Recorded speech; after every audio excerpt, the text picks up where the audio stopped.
Kyla. What's going on? This is Drake. This is J. Cole. This is Victoria Monet. Chris Brown. What's up, my people? It's your boy David O. The ultimate radio experience. Star FM. Sounding good all the time. Indeed, we are Star FM, sounding good all the time. I sound no extra when this voice hits your ears. My name is DJ Eve, the queen of the weekend. Out for what? The Wonder Woman Chichi. And it is a morning galaxy, your mid-morning cruise into the stars, into the galaxy. Welcome to Soul Food. And joining me in the studio, his name is Bishop Musa of City Gate Ministries. Good morning, Bishop.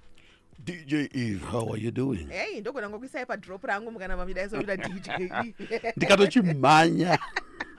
How you doing? Ndikuvalira Valentino. Mufarira vale. Kwanza eta sevale. Yeah, iri kuya Friday, iri mu road. Iri kuya mu road. Yes, iri mu road. Ko isusu vatenderi. Tinobvumirwa here ku Valentine. Kana muchitombobvumidzwa kuti zvoni munosvitsana musvitsa tsvene muchimboita courting aiwa why not have Valentines kudanana ka so hatifana kuva ne-selected religious chakazini no hazvina kana religion mukati izvi hazvina kana religion mukati why lewa hachisi chitendero vakadzi ndo vari kupa varume haisi leap year Valentine aiwa at least so I have to impose something varume iwai Valentine zvataura muredi leap year was last year, but anyway that doesn't stop us from buying you guys something. Thank you. Because we want to talk about when you are caught cheating, especially when you're a woman. Haibo, even then we get a Valentine's. Marriage inodo next week because now mukona zvetika ku Friday ndinogona kubva kumba kwangu ndosvikawo ndina secret admirer andidropera a bouquet of flowers papa reception up ingadzi cheating and ndikononga uchendisa kumba asiwo wana makati workplace husband no aiwa it's secret admirer nekambani ninge yatitengera inatengera maruva tenda tikona nekambani maruva kambani aish a whole bouquet rine flowers mari yangu iri kurwiswa pana. Okay. Before I go any further, yes. I've got a question here. Makamboona here murume anonzi Pfambi? Aiwa. The chance no. No, I don't think I've ever come across any statement that's even similar to that when it comes to men. It's usually the women. So, ndoda kuti muzvizive kuti HURE ivara rinoshandisirwa vanhukadzi. Harishandisirwa vanhurume. Hakuna murume anonzi Pfambi because dai kwangu ne murume anonzi Pfambi. I think Solomon ndiye aifana ngeri nickname yake. Okay. Kuti aifana kutonzi Pfambi Solomon. Munhurume anonzi anoita zvepfambi. Saka ndoda kuti utozviziva kuti nyika inoi haisi fair. Nyika inoi iri spiritual. Ndoda kuti uzvizive kuti kana uchitsvaga fairness panyika kwaona uchitsvaga kuti fairness iri kupi, you are going to be the most frustrated citizen of this world. There is nothing fair about this world. Number one, there is nothing fair even in the spiritual world. Saka whether uda kurarama panyama kana uda kurarama pamweya hakuna chinhu chinonzi fair. Saka pandichataura pamusoro pekuti when you are caught cheating as a woman, it's going to be a bit different from what I was talking about to men. Okay. Right. Pakurora kana pakurorana pane zvinhu zvinotendwa nesu vanhu zvatinozoda kutraya kusatenda later. Do you know kuti kune ma-equal rights, kune zvinhu zvakawanda kwane kuenzaniswa kwemikana pakati pavanhurume nevanhukadzi muzvinhu zvakawanda handitika ma-opportunities ma-businesses nechinhu chakanaka ichocho icho. But chinoitika nchekuti when it comes to family, when it comes to marriage, ndoda kuti uzvizive kuti hakuna nzvimbo inosimuka kana kuti inoita any progress isina anoleader. Okay. Panapa patitori panapa titori nemutungamiri ari pakati pedu kuitira kuti masaisai aramba achiuya kwamuri sezvazvinofanira ngezviri. Tikava pasemulevel tese taigona kusaita chirongwa chinochi nhasi nepamusana pekuti ini nechingonzwa kuti nhasi ndambogara muofisi vamwe ngavamboendawo uku vambonotaurawo ndaneta. Right. sanoda kuti uzvizive kuti the man is the head of the house, Okay. according to God, according to the constitution, even in Zimbabwe chaiyo, according to culture, right? Kana pachitwa maroro kunoku kuAfrica muno muZimbabwe, murume ndiye anonzi ndiye anofanira kuunganidza pfuma. Pfuma iyi yonzi inoenda yonotambirwa navabereki. Pfuma iyi haisi example, itori mari chaicha inototenga kutoti munhu anogona kutobva ipapo akatonotenga mota nekuti iwewo wangosarudza kuchinja kwokugara. Hakuna munhu anoena 5,000 muZimbabwe at one go pese pese. Vanhu vari selected vakuru vemacompanies mahombe maybe vangasvika to that level. The majority of us tisoma 150 200 kana watonzirwa nyasha 500 haunenge wamira. Saka ukaona panoungana mari ingaite 5,000 7,000 paikuungana apa iri kunzi inoda kuitisa basa rei, iri kunzi inoda kunotenga munhu. Right. Okay. Tinogona kuchinja zita but iri kunzi inotenga munhu. Vamwe vanoda kuirerutsa vanobva vati kuenda kunotenda kuti makandizvarira chi mudzimai akaita se mudzimai akanaka, right? Asi mai vemurume kusina nababa vomurume kusina ari kunovatenda kuti makatizvarira mukwasha, right? Saka the fact yekuti mai vako iwe Eve nababa vako vari kutendwa neni nehama dzangu, asi mimi musingatende isusu kuti kwakaita dudu. Tinozotenda ka Nechi? handi tinozouya toita vana chichi tokudza dzinza Right, rani? renyu. Right.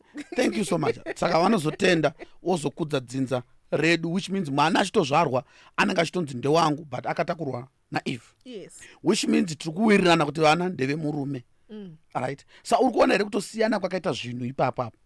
Unogona kuzoda kuzviignore kana tasvika kunyaya idzi, but izvozvo zvinongokuratidza kuti you belong to someone. Kana wakatoroorwa utori munhu wemunhu. Right. I want you to know that the man was not created for the woman, according to the scriptures. If hauna kuzvarigwa isusu, hauna kusikirwa Mwari, wakasikirwa isu. Isusu hatina kusikirwa vakadzi, takasikirwa Mwari. Zviri kurevei? Ndikuedza kutaura kuti Mwari akatarisa inini anoitirwa zvakanaka. Inini ndikachitarisawo iwewo ndochiitirwawo zvakaita sei? Zvakanaka. Mwari haavhundutswi navakadzi. Vakadzi vanovhundusa isusu varume. So the woman is the glory of man and the man is the glory of God. So you belong to the man. Even if you want to go back where it started, you came from a man. So you can't be greater than from where you came from. Kuti iwo wakabva pamurume wotanga kufunga kuti so maritally you know what it means. So when you are now then caught cheating, it becomes a different story. Okay. Varume havana kana idea how women feel when they cheat. Madzimai makawanda vanozvitaura izvo zvende vanozvida. You don't have an idea. The way you feel when we cheat on you is the same way we feel. It's the same way we feel when you cheat. Listen to me. Isusu zvamunofila hatifanira kutozviziva. But zvizive kuti iwewe ukachita wakata covenant. Number 1 nemurume wako, number 2 naJehovha. Watova neimwe identity.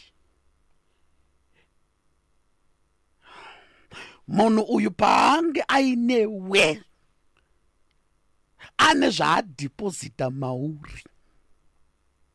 When a man is with a woman, he deposits his DNA into a woman.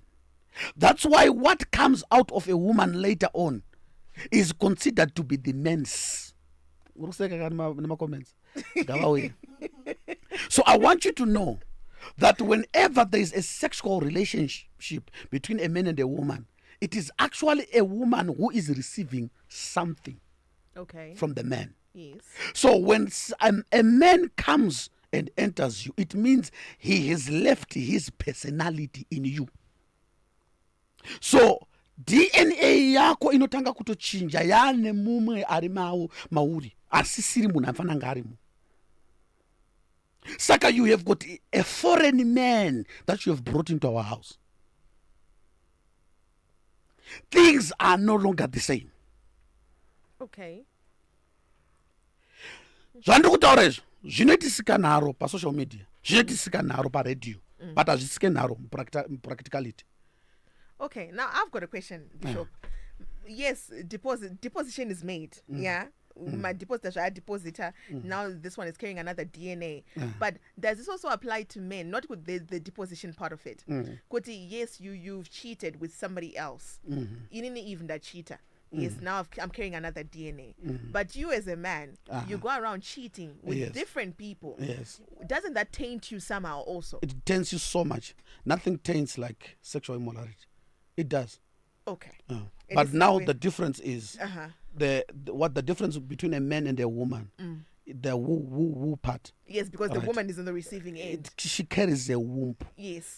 She carries something and she develops it and it becomes something else. That's the difference between a man and a woman, even according to how we have been created. This comment says, what if you protect and there's no deposition that's made?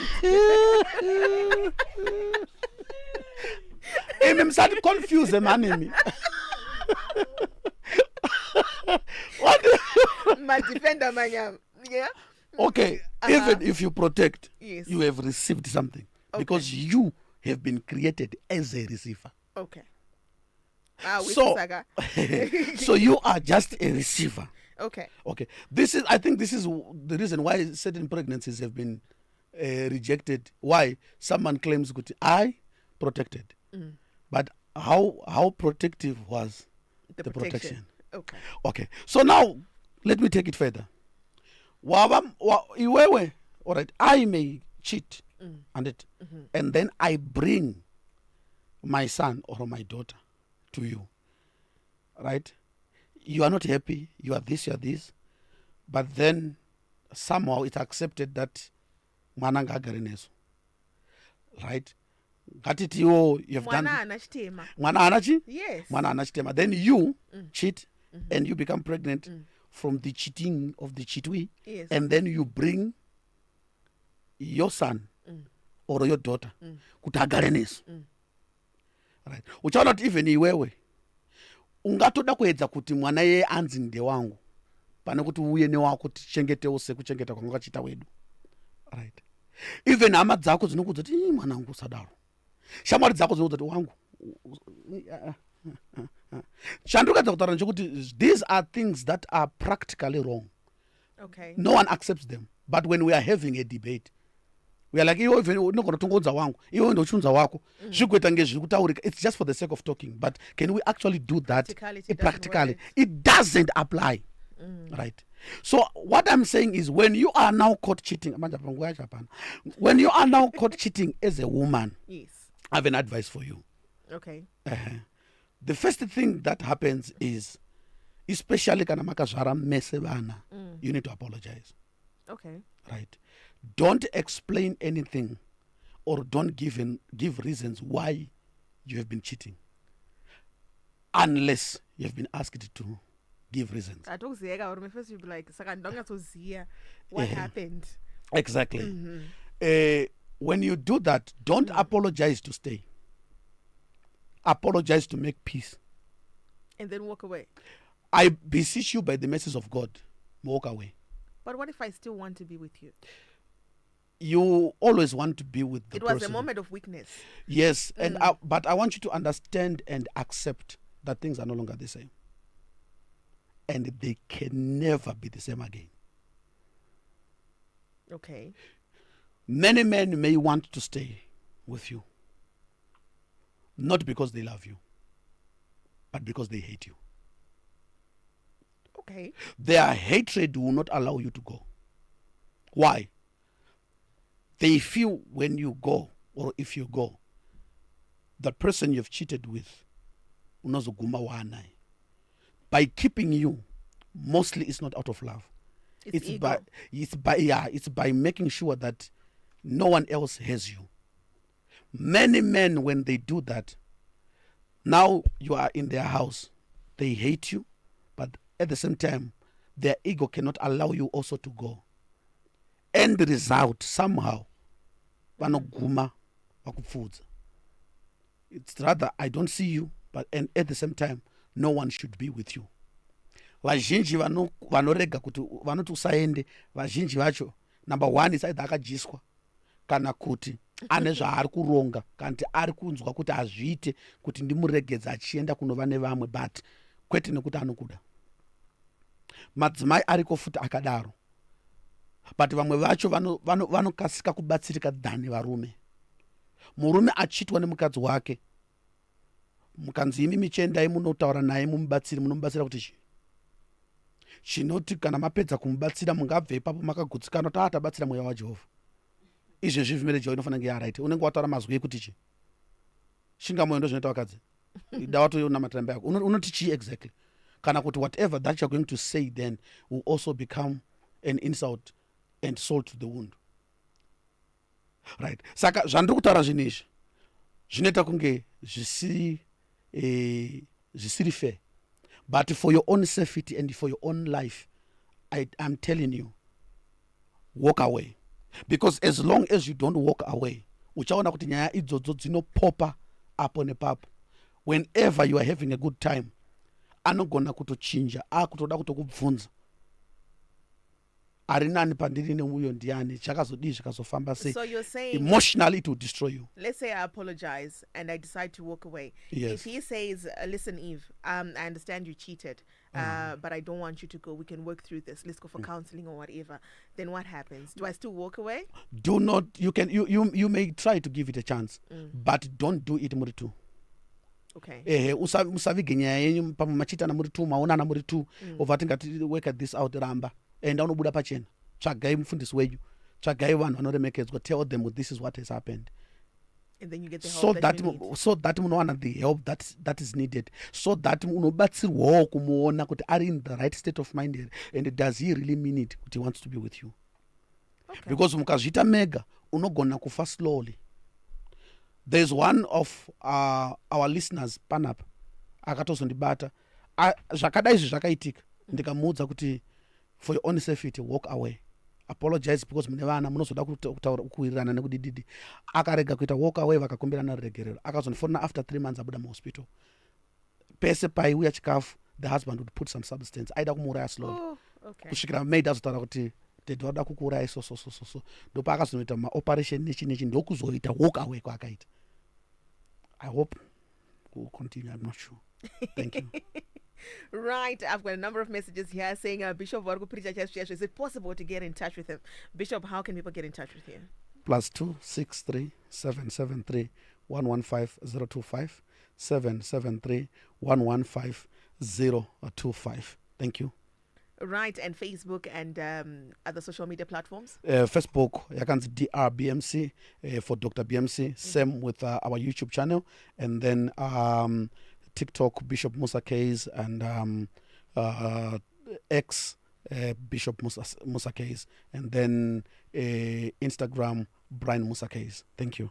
Right, thank you so much, Bishop. So this has been Soul Food, comes back your way next week, Tuesday. We are Star FM, sounding good all the time. It's 10, it's time for the news. This is Zim Paper's radio broadcasting news.